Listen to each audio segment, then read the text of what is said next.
Sometimes the most powerful wisdom comes from stories that are thousands of years old. Today, we're going to dive into one of those, the Anabiriti Jataka. It's this incredible parable that gives us a really surprising and honestly a very powerful way to think about anger, deal with betrayal, and find some real inner peace. It all starts with this question. It feels so ancient, but at the same time, it's deeply personal, right?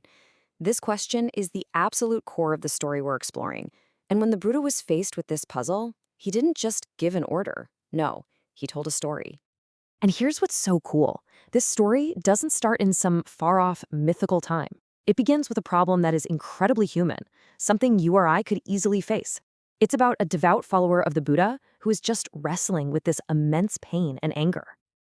I mean, just try to put yourself in his shoes for a second. His whole world has been completely turned upside down. He feels so betrayed, so disillusioned, that he just shuts down. He completely cuts himself off from everyone, even from his spiritual path and his teacher. You can see how his anger has literally become a prison. So when this layman finally works up the courage to come back, the Buddha doesn't just give him a simple pat on the back. Not at all. Instead, he reaches way back in time to offer this piece of ancient wisdom, a teaching designed to completely flip the man's perspective on his own suffering. Okay, let's unpack this, because this is the core instruction. The Buddha isn't saying, hey, don't feel anything or just suppress your pain. What he's really telling him is to find a state of emotional neutrality, to see the situation for what it is, without that distorting filter of anger. And then he adds, hey, this isn't a new idea, this is a timeless truth. So to really drive this point home, the Buddha starts telling the Jataka tale itself. He tells the layman about one of his own past lives, a time when he was this famous teacher, and, what do you know, he faced this exact same problem with one of his students. Now, this is where it gets really interesting. In that past story, the great teacher, the Bodhisattva, saw his students suffering, just like the layman. And to help him, he didn't give a boring lecture. No. He gave him a powerful set of 5 metaphors, and these were designed to unlock a totally new way of seeing his world. This one verse, it holds the entire key to the whole teaching. Now, it might sound a little strange at first, I get it, but it's actually a brilliant psychological tool.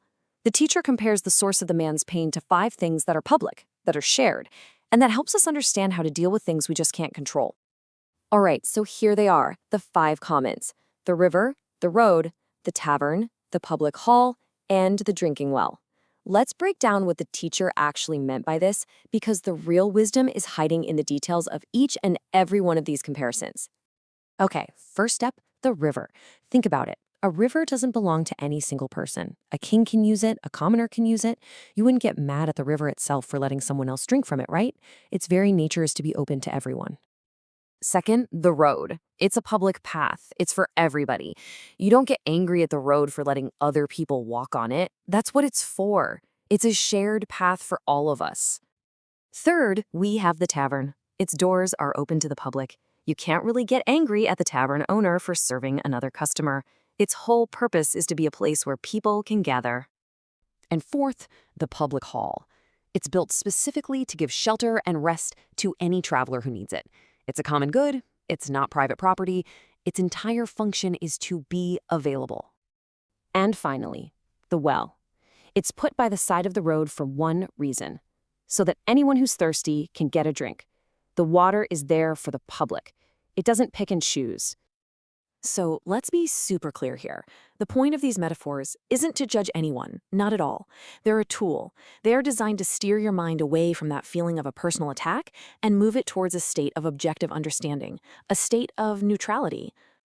And this is the goal, right here. Neutrality, in the sense, isn't about being cold or emotionless. It's actually a form of wisdom.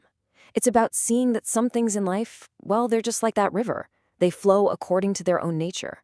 And if we can see that, we can detach from that personal biting anger and see the situation for what it really is. And wow, did this teaching have an impact? In the ancient story, the student listened, he got it, and he found peace. He achieved that neutral mind. But for the layman listening to the Buddha in the present day, the effect was even more powerful. The story didn't just calm him down, it actually launched him into a state of spiritual awakening, a form of enlightenment. So, how does this all wrap up? And more importantly, what does this ancient lesson really mean for us, right now, today? Because its wisdom goes way beyond the specifics of the story. At the end of the day, the story tells us that real wisdom isn't about ignoring what's happening or pretending it's okay. It's about understanding the nature of reality so deeply, so completely, that that destructive, painful anger just loses its grip on you. And this, right here, is the lesson we can really take to heart. The parable is teaching us that freedom from our own suffering, it's an inside job. Think about it. A frustrating comment online, a conflict at work, a personal slight. We can't always control the world or what other people do, but we can control how we frame it in our own minds. And that's where true peace is found. It's a change in perspective. That is the path to non-resentment that the Anabhirati Jataka shows us. By understanding it, maybe we can find our own freedom. And with that understanding, may you all find happiness. Kahai tuk ten jong mi kwam suk.